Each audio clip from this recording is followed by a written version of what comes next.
Muchísimas gracias. Yo voy a reflexionar con ustedes sobre el rol de la bioética en una sociedad digital. Yo voy a utilizar la inteligencia artificial como caso. Y yo quiero comenzar con 4 prólogos sobre el ser humano antes y después de la revolución digital. El hombre, dice Blaise Pascal, un filósofo y matemático francés, el hombre es más débil que una caña al viento. Es una caña que piensa. Y Sófocles, un poeta trágico griego, dice, el hombre es un ser que está en peligro de ser destruido por sus mejores cualidades.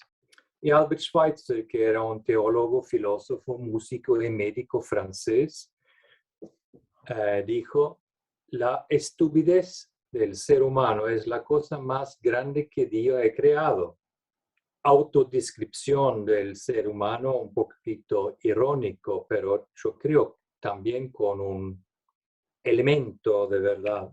Y Alain Badiou, un filósofo francés, dice, el ser humano es un animal a quien le gusta ir al cine.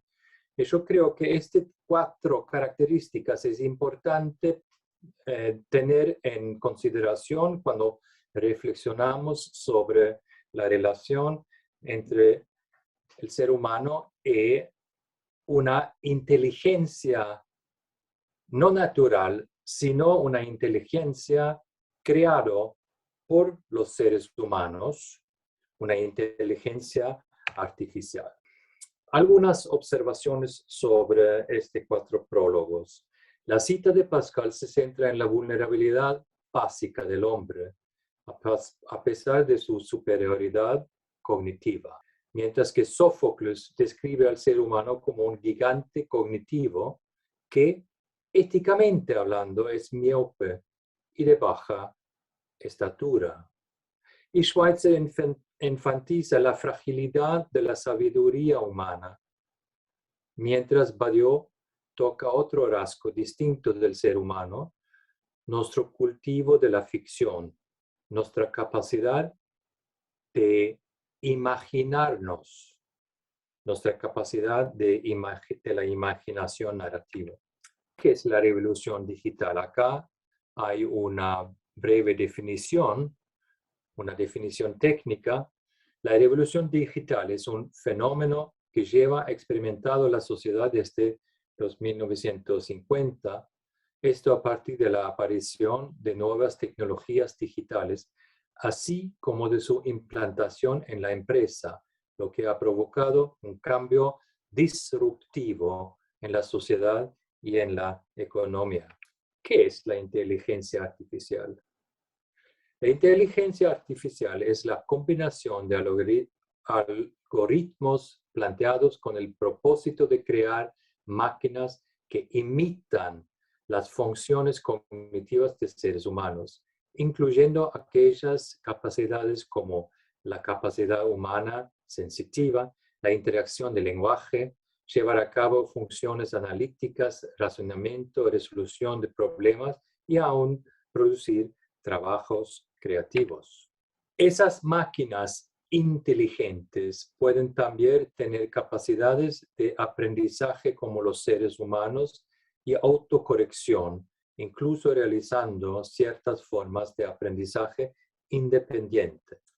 Una segunda observación. En este momento, la mayor parte de estos desarrollos están en manos de empresas privadas, quiere decir gigantes digitales como Google, Apple, Amazon, Facebook y Microsoft, así como Baidu, Tencent y Samsung en Asia. Este tipo de inteligencia artificial son formas débiles, en inglés, weak artificial intelligence. Quiere decir formas de inteligencia artificial que consisten en desarrollar métodos y programas para resolver tareas cognitivas específicas y complejas como el reconocimiento visual, el procesamiento del lenguaje, etc. Y para mí, como noruego, que muchas veces la ponencia en español, un idioma que no es mi idioma, yo tengo que admitir que durante los últimos 5 años, la capacidad de Google de hacer la translación, la traducción, es impresionante. Cuarta observación. Mucha preocupación se deriva de lo que se conoce como inteligencia artificial fuerte, Strong Artificial Intelligence, un término usado para describir máquinas que, además de llevar a cabo complejas tareas cognitivas, también podrían volverse conscientes y establecer sus propios objetivos. En otras palabras, un duplicado, al menos parcial, de un ser humano. La inteligencia artificial fuerte no existe todavía en cualquier forma, pero no se puede descartar su posibilidad a menos parcial. ¿Cuáles son los campos de aplicación de la inteligencia artificial? Asistentes personales virtuales, producción industrial, biotecnologías y medicina, agricultura, logística y transporte, bancos y finanzas, educación y cultura, espacial y, desfortunadamente, guerra, armamentos, radares, drones. Los drones ahora tienen un rol muy importante en las guerras. Y este desarrollo comenzó con el primer presidente black en los Estados Unidos, Obama. Ahora es posible hacer una guerra que parece limpia, donde hay jóvenes hombres entre 20 y 22, que son los soldados, pero soldados artificial, quiere decir soldados que matan para su computador, gracias a este herramienta nuevo que se llama inteligencia artificial.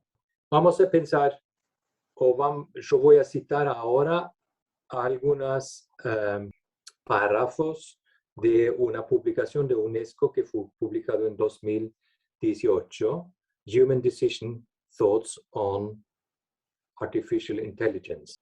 Y comienzo con Tissot. En la primera etapa, en los años 2000, utilizamos las capacidades de Internet como una forma masiva de intercambio. Las personas recopilaron e ingresaron datos en grandes sistemas que brindaron una visión central y entregaron procesos. Hasta hace poco, las máquinas siempre estaban más débiles que los humanos en términos de inteligencia. Él continúa, los cambios claves se produjeron después de 2007. Internet se hizo móvil y se mejoraron las máquinas móviles. Los datos ya no se entregaban únicamente por humanos. Las máquinas ahora también podían hacer este trabajo. Las máquinas se están volviendo más inteligentes porque los estamos proporcionando un contexto, pero el factor humano sigue siendo crucial. Pero, ¿qué pasa en la sociedad digital si el ser humano o el rol del ser humano se disminuye lentamente hasta que somos solo un pequeño factor? ¿Qué tan profundo es el aprendizaje profundo, deep learning, que es hecho posible por la inteligencia artificial?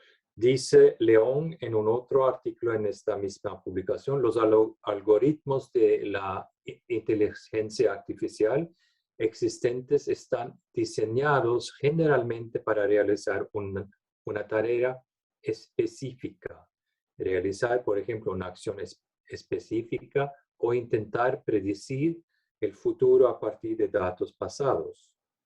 Pero continúa, no es imposible ni inverosímil que los algoritmos de inteligencia artificial puedan llegar a ser peligrosos, pero el proceso de llegar allí será casi ciertamente evolutivo. en lugar de revolucionario. Fin de la cita. Y Bessey de Hoch continúa en un otro artículo: lo que está en juego con la inteligencia artificial es una nueva asignación de roles entre humanos y máquinas. A los humanos se dedican a aquellas actividades que exigen intuición y emoción, algo que ninguna máquina podrá igualar en un futuro próximo. Y Baloffe, en un otro artículo, se convertirá la inteligencia artificial en un sustituto para los humanos. Su respuesta: por el momento no sabemos si la aritmética social de la inteligencia artificial conducirá a la sustracción, la adición o la multiplicación. La incertidumbre. Esta es una cita de la película famosa de Stanley Kubrick, 2001, Space Odyssey.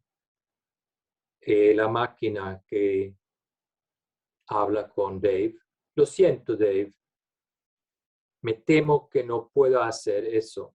Sé que tú y Frank planeaban desconectarme y eso es algo que no puedo permitir que suceda. Esta es una visión un poquito angustiante.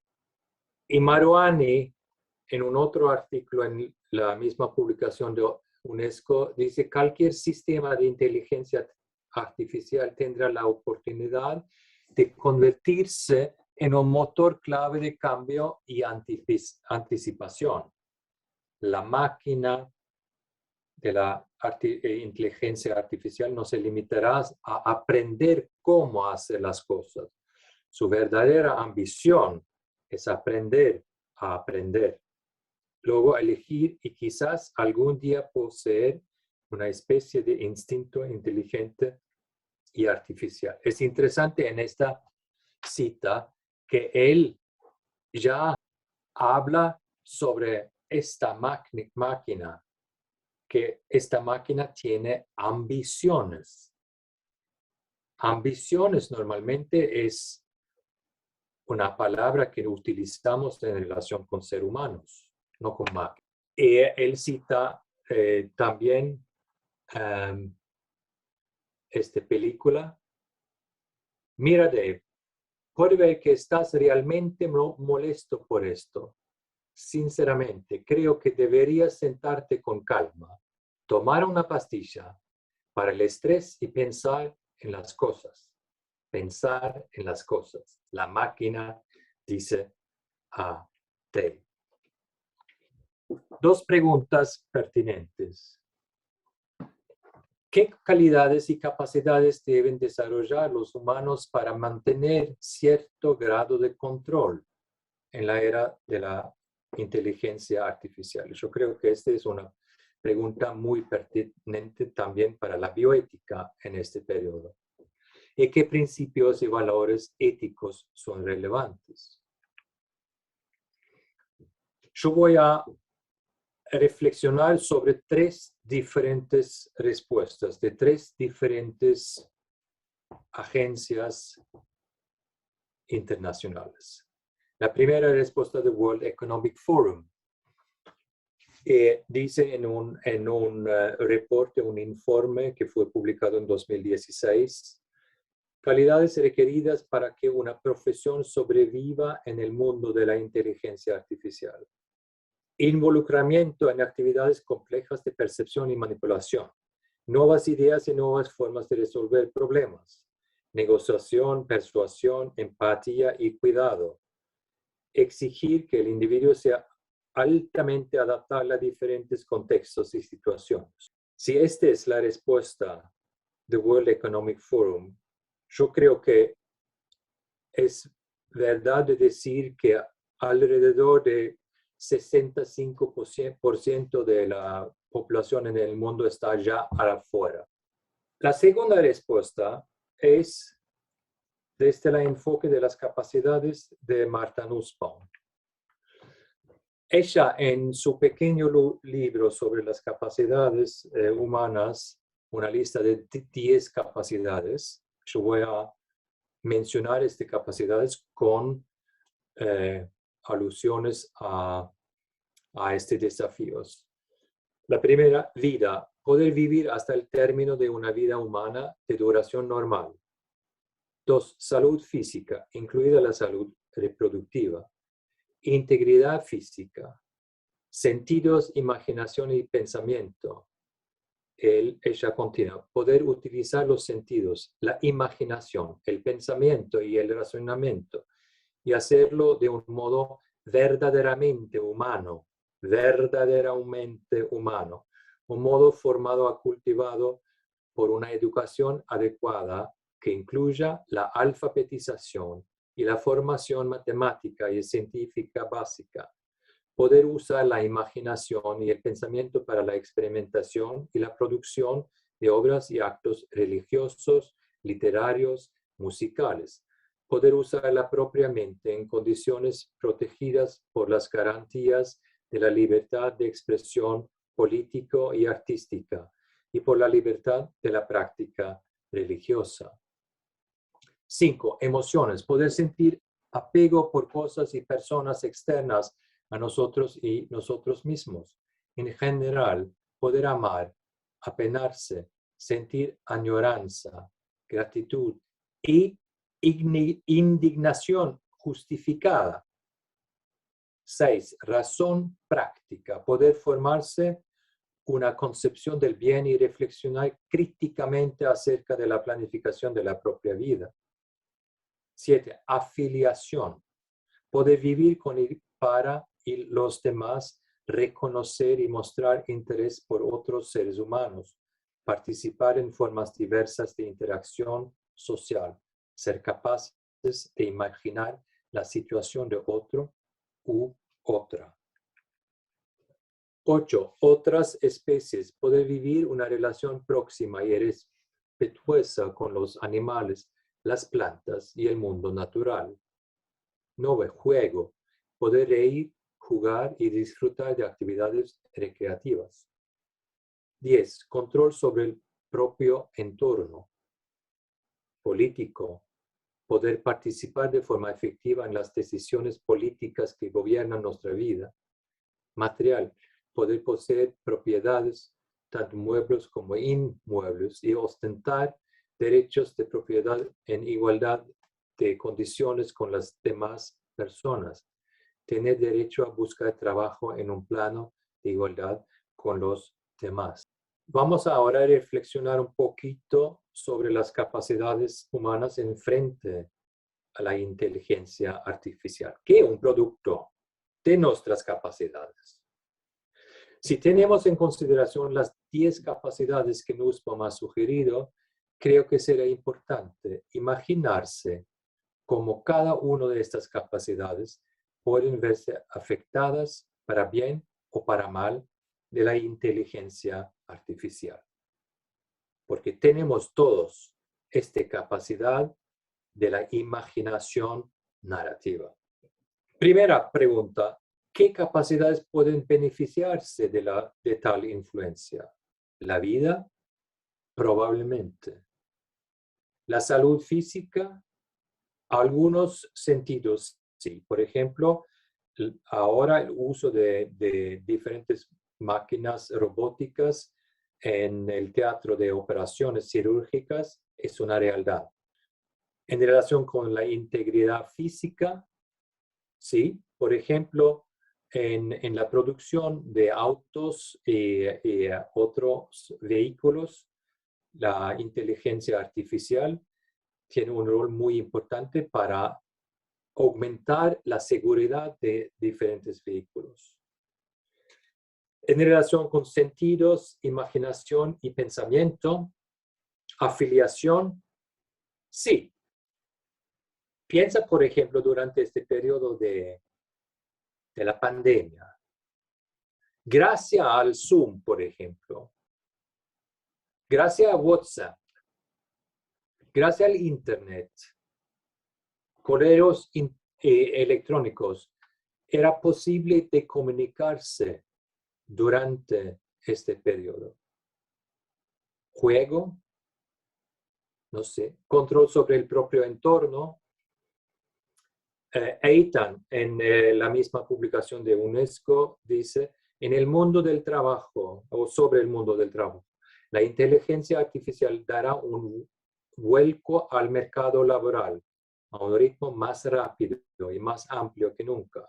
La clave para sobrevivir en el mundo laboral será la capacidad de los empleados para ser flexibles, aprender nuevas habilidades y adaptarse a las realidades cambiantes.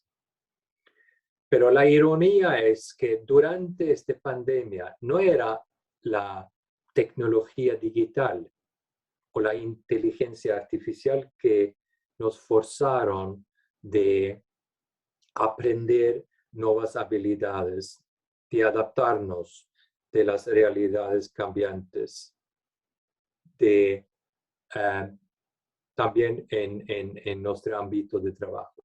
Era un virus. No un virus tecnológico, sino un virus biológico. Segunda pregunta, ¿qué capacidades cuyo desarrollo puede verse obstaculizado por tal influencia?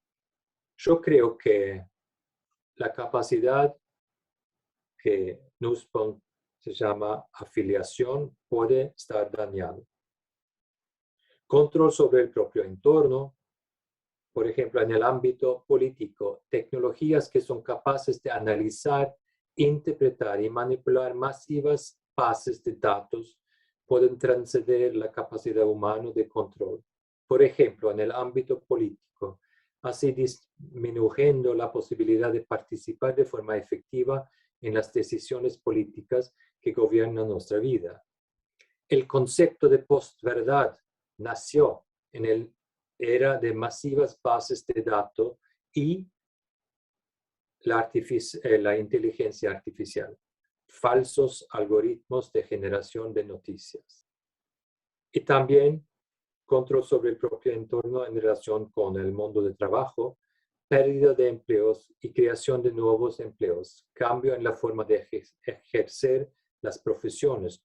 No todos los empleados tienen la posibilidad de ser flexibles, aprender nuevas habilidades o adaptarse a las realidades cambiantes. Tercera pregunta, ¿qué capacidades van a mostrarse como inmunes con respecto a tal influencia? Estos son mis cuatro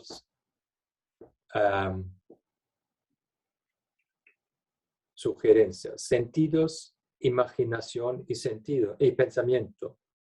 Emociones. La razón práctica y nuestra relación con otras especies.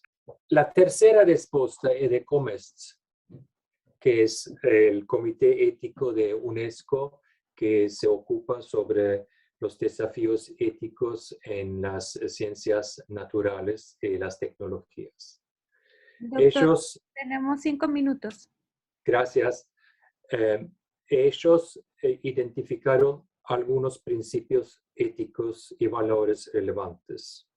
La dignidad humana, autonomía, privacidad, el principio de no dañar, el principio de responsabilidad o el principio de precaución, beneficencia, justicia, inequalidad, accesibilidad y no discriminación, que son valores éticos fundamentales para la organización que se llama UNESCO. Y la Comisión Europea, en un informe, tiene 7 requisitos para una inteligencia artificial confiable. Sobre agencia humana y supervisión. Los sistemas de inteligencia artificial deben permitir sociedades equitativas apoyando la agencia humana y los derechos fundamentales y no disminuir, limitar o desviar la autonomía humana. Robustez y seguridad. Privacidad y control de los datos. Transparencia, diversidad, no discriminación y equidad. Bienestar social y ambiental. Responsabilidad. Algunas reflexiones críticas sobre estas 3 diferentes respuestas. La respuesta del World Economic Forum es puramente instrumental y utilitarista. La respuesta ética de Comest es muy general. Falta la concentración de cómo estos principios y valores pueden aplicarse en los ámbitos de la inteligencia artificial. Además, falta una reflexión sobre esta pregunta de Susana Vidal.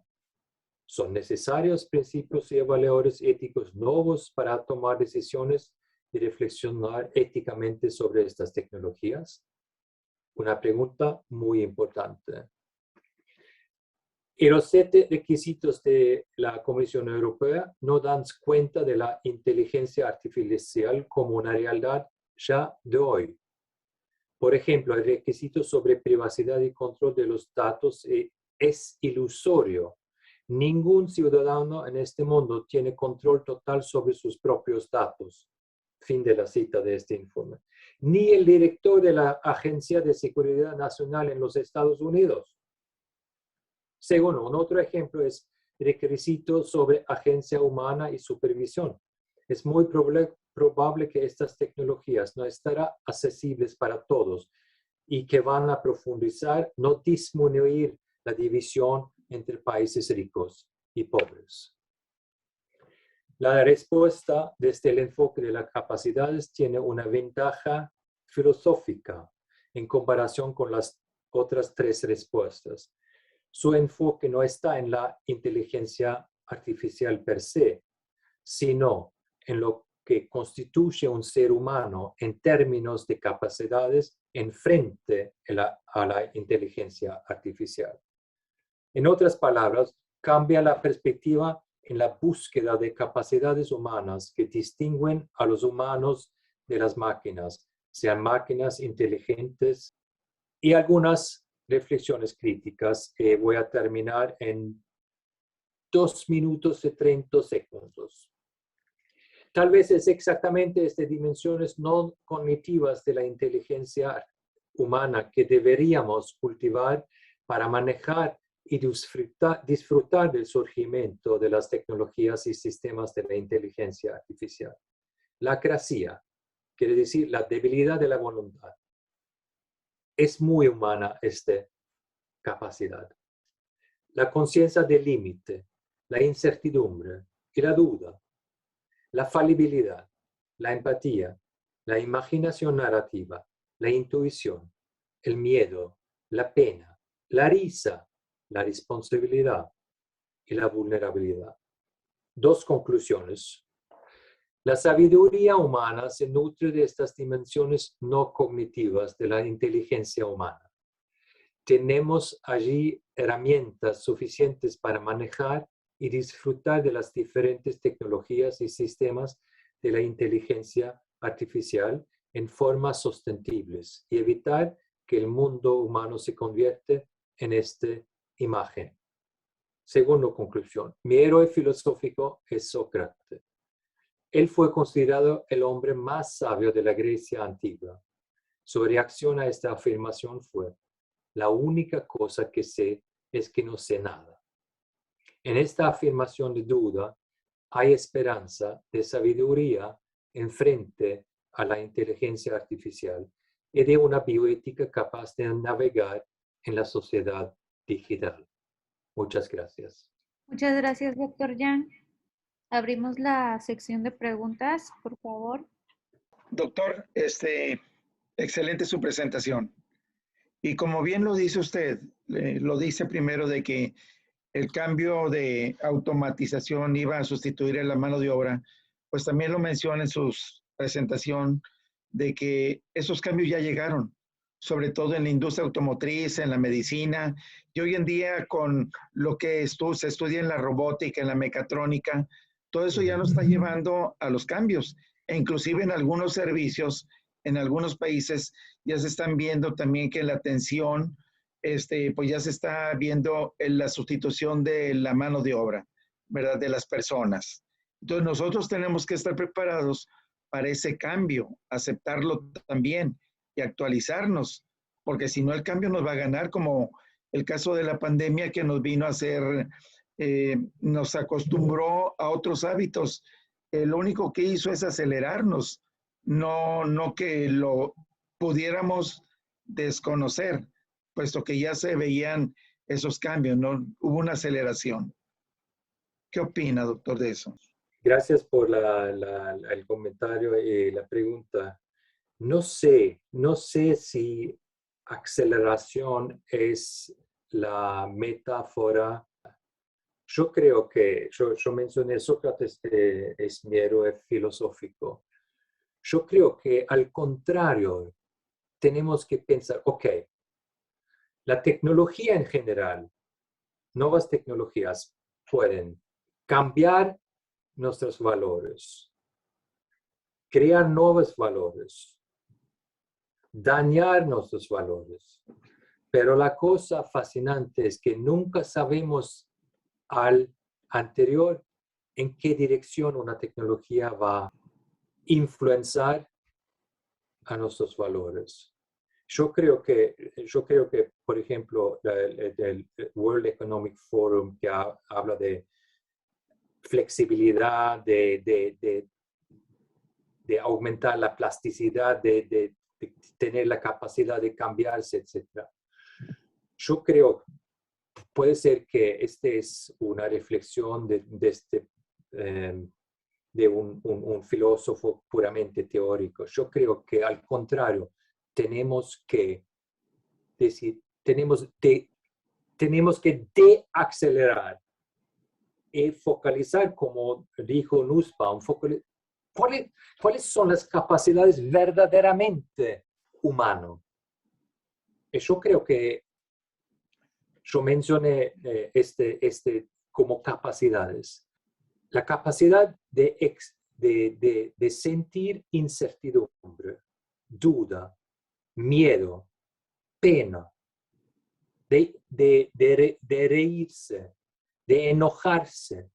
Estas son las capacidades muchísimo más humanas que la inteligencia puramente cognitiva.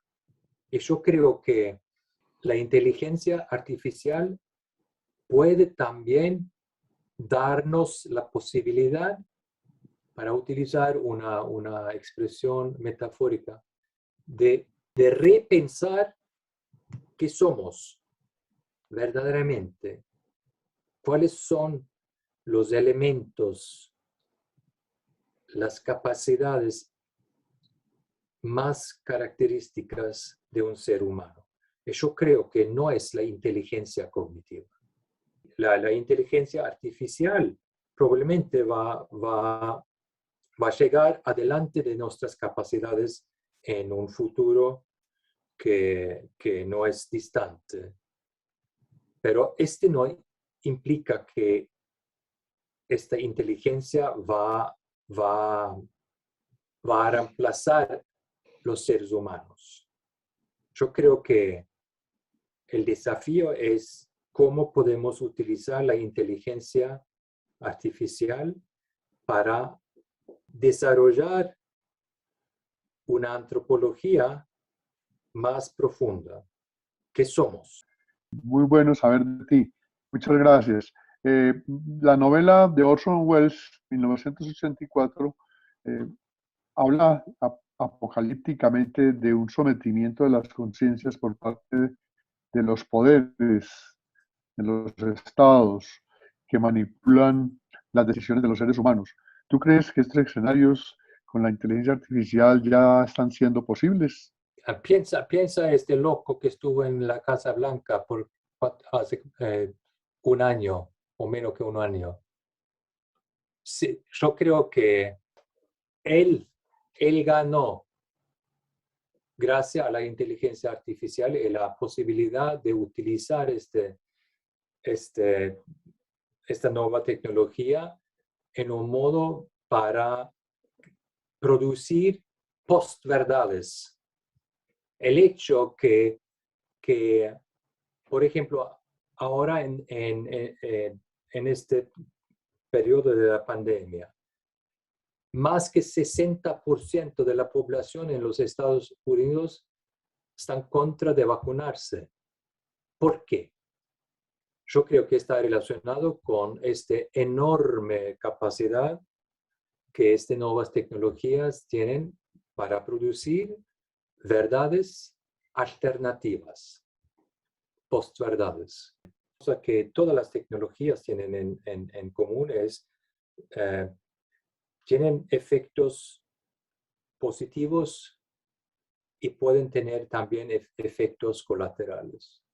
El desafío, ¿cómo podemos balancear y cómo podemos utilizar y disfrutar de nuevas tecnologías y en el mismo tiempo disminuir los efectos colaterales? Y yo creo que para hacer alusiones a la pregunta del primer señor que utilizó esta palabra de aceleraciones. Y yo creo que uno de los efectos, en un sentido positivo, pero también negativo, es la velocidad enorme y la cantidad enorme de información que la gente con que la gente está confrontado y ellos tienen que navegar. Yo creo que puede hacer que el tiempo digital pueden dañar en el mismo tiempo que estas tecnologías que utilizamos todos. Yo tenía, no solo por causa de mi ponencia esta noche, pero el hecho que yo estuve sin internet por más que una hora era una frustración enorme. Y yo creo que el desafío es cómo utilizar y cómo desarrollar estas nuevas posibilidades enormes tecnológicos en un modo transparente y en un modo que está abajo del control democrático. La cosa que me da miedo es, por ejemplo, cómo las instituciones militares van a utilizar estas tecnologías.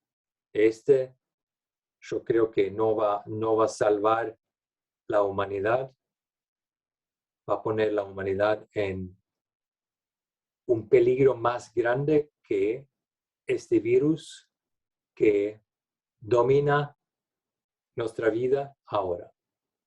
Doctor Yang, tenemos un comentario. Abrimos el micrófono, doctor Álvaro. Buenas tardes. Bueno, gracias por la charla. La pregunta es abierta principalmente para el profesor Yang. Bueno, sin duda, voy a tratar de guiarme de la pregunta. Sin duda hay un choque civilizatorio o epistemológico, pero no se trata solo de tecnofílicos o tecnofóbicos, de que uno esté en contra o a favor. Hay muchos matices ahí, por supuesto. Pero ¿qué responderle a alguien que pregunta, o que le pregunte a uno, ¿quién dice que nuestras posturas morales frente a la tecnociencia es la correcta? Hay nuevas perspectivas de entender el conocimiento, así como maneras ancestrales de construirlo. Pero ¿quién decide qué es lo correcto? Ni siquiera hablemos de lo correcto. ¿Quién nos da a nosotros la autoridad para universalizar unas posturas morales ante unos conocimientos, digamos, divergentes?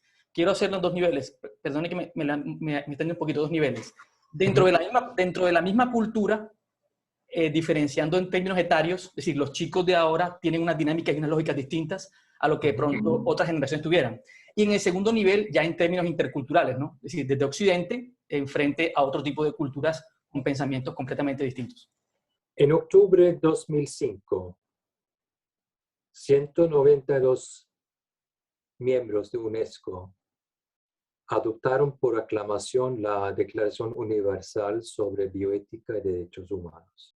Esta declaración es un milagro, en el sentido que era posible que todos los miembros de las Naciones Unidas llegaron a un consenso. Hay algunos principios universales sobre la bioética y los derechos humanos. Hay un artículo interesante sobre que se llama Respeto por la diversidad cultural y pluralismo. Y la declaración, este artículo dice, sí, tenemos el deber de respetar la diversidad cultural, también en el ámbito de la ética. Pero hay un límite relacionado con este respecto.